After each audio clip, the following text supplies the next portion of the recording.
వేసవి వేడిపై దాడి, చల్లటి రిఫ్రెషింగ్ స్టాప్ తో హాయి. 1959 ఏప్రిల్ 27న రామచంద్రరావు జన్మించారు. అయితే 4 దశాబ్దాలుగా కూడా పార్టీకి వివిధ హోదాల్లో ఆయన సేవలు అందిస్తూ రాజకీయాల్లో అంచులంచులుగా ఎదిగారు.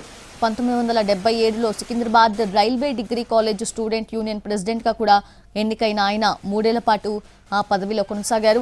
1982-85 మధ్యకాలంలో ఉస్మానియా యూనివర్సిటీ స్టూడెంట్స్ యూనియన్ కార్యదర్శిగా పనిచేశారు. ఆ తర్వాత క్రియాశీల రాజకీయాల్లోకి వచ్చారు.